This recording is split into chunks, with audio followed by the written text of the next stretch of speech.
હમણાં એક રાજસ્થાનમાં રેસ આવી છે, સાયકલની રેસ છે. તો એમાં અત્યારે મેં ગઈકાલે મને એના પેમ્પલેટ્સ વગેરે બધું, એના ઇનામની રાશિઓ બધી ડિટેલ્સ આવી મને. તો મેં જોતો હતો. અત્યારે અચાનકનો આ હાઈવે ઉપર નીકળતો હતો ને, તો મને અચાનક મારો રેસનો ટાઈમ યાદ આવી ગયો કે રાજસ્થાન જ્યારે રેસ હતી ને ત્યારે મારો આઈટીટીની ગેમ હતી. મારો ટાઈમિંગ પણ સારો હાલતો હતો, અંદાજિત 40+ એવરેજ સ્પીડમાં હાલતો હતો.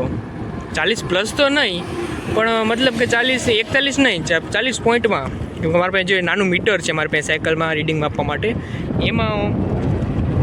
એમાંથી જોયું હતું, એમાં જોતો હતો. એના પ્રમાણે કહું છું કે 40+ની હતી.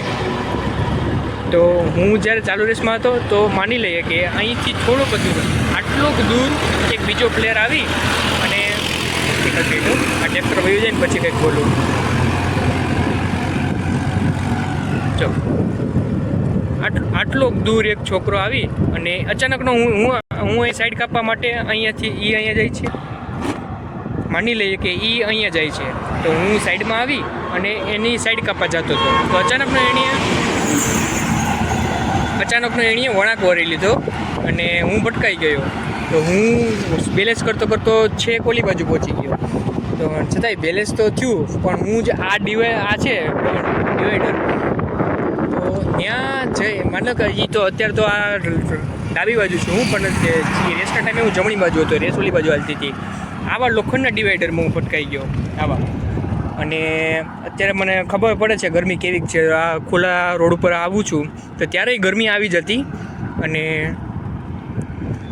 ડિવાઈડરમાં ભટકાઈ હું ઊંધેમાંથી પડી ગયો અને પાછળથી ઉપરથી મારી સાયકલ પડી અને મને વાગ્યું હતું. સાયકલમાં ગેર બધા તૂટી ગયા હતા, ગેર નીકળી ગયો હતો, એટલે ગેર કામ કરતા નહોતા. પછી ડિવાઈડરમાં પટકાણાને કારણે પાછળના વ્હીલની પાસે ગેરનું એક ડ્યુરેલર હોય, એ ડ્યુરેલર તૂટી ગયું હતું. એટલે ગેર પણ ચેન પૈડું ફરતું નહોતું, મતલબ કે પૈડું ખાલી નામનું ફરતું હતું, પણ ચેનના લીધે નહીં, ગેર બધું કામ કરતું બંધ થઈ ગયું હતું. એવામાં પછી મને 2 પોલીસવાળા આવ્યા, મને ઉપાડીને અહીંયા લઈ આવ્યા. એક ત્રીજો પોલીસવાળો આવ્યો, એ ત્રીજો પોલીસવાળો ભાઈ સાયકલને લઈ આવ્યો. મને છાયામાં વ્યવસ્થિત બેસાડ્યો, ઠંડુ પાણી પાયું. પહેલાં તો મને ઉપાડીને લઈ આવ્યો ને, તો મને ખબર નથી.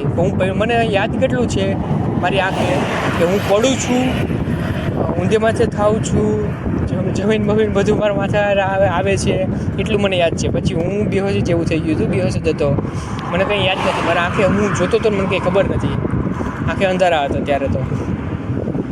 અને પછી થોડોક ટાઈમ પછી સાહેબ આવી, પછી ને અચાનકના મને પાણી મેં મારું ધ્યાન ક્યારે પડ્યું મારા ઉપર કે હું ખાટલા ઉપર બેઠો છું, મતલબ સૂતો છું, ડાયરેક્ટ ધ્યાન પડ્યું એટલે ડાયરેક્ટ બેઠો થઈ ગયો હું. પછી ત્યારે તો કદાચ રોવાય પણ લાગ્યો હતો અને ત્યારે બેઠો થઈ ગયો. અને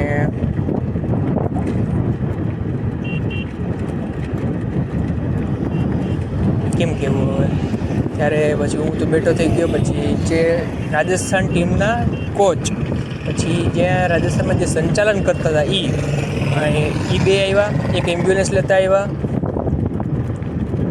મતલબ એમ્બ્યુલન્સ તો એ લોકો પહેલાં જ મોકલી દીધી, એમ્બ્યુલન્સ તો હાજર હતી જ, પણ પછી એ લોકો આવ્યા, મને મોટિવેશન આપ્યું કે એવું કંઈ ન હોય, ઊભો થઈ જાય. પણ સાયકલ રિપેર કરી અહીંયા તાત્કાલિક રાજસ્થાન ટીમના કોચે મને સાયકલમાં પાછો ગેરવાયર જોડી દીધો અને ખાલી ડ્યુરેલર રિપેર કરી દીધું. ગેર કામ નહોતા કરતા છતાંય ખાલી પેન્ડલ ફેરવવાથી ચેનના લીધે ખાલી પૈડું ફરવા માંડ્યું, પેડલ ફેરવવાથી પૈડું ફરવા માંડ્યું, એટલે એટલું કરી દીધું ત્યારે તાત્કાલિક. તો પછી ઊભો થયો, એ ખાલી એક લેપ પૂરો કર્યો, આખી રેસ તો પૂરી થઈ જ નહીં. ત્યારે કેમ કે વાગ્યું હતું મને એવું પગમાં, જમણા પગમાં જ્યારે એવું વાગ્યું હતું કે હાલતી તો નથી, પણ એક પગે ખાલી હકાવી સાયકલ અને રિપોર્ટિંગ પોઈન્ટે પહોંચ્યો અને એક લેપ પૂરો કર્યો, બસ. પછી કાંઈ થયું નહીં મારાથી. મને અચાનક ને એ ટાઈમ યાદ આવી ગયો રેસનો.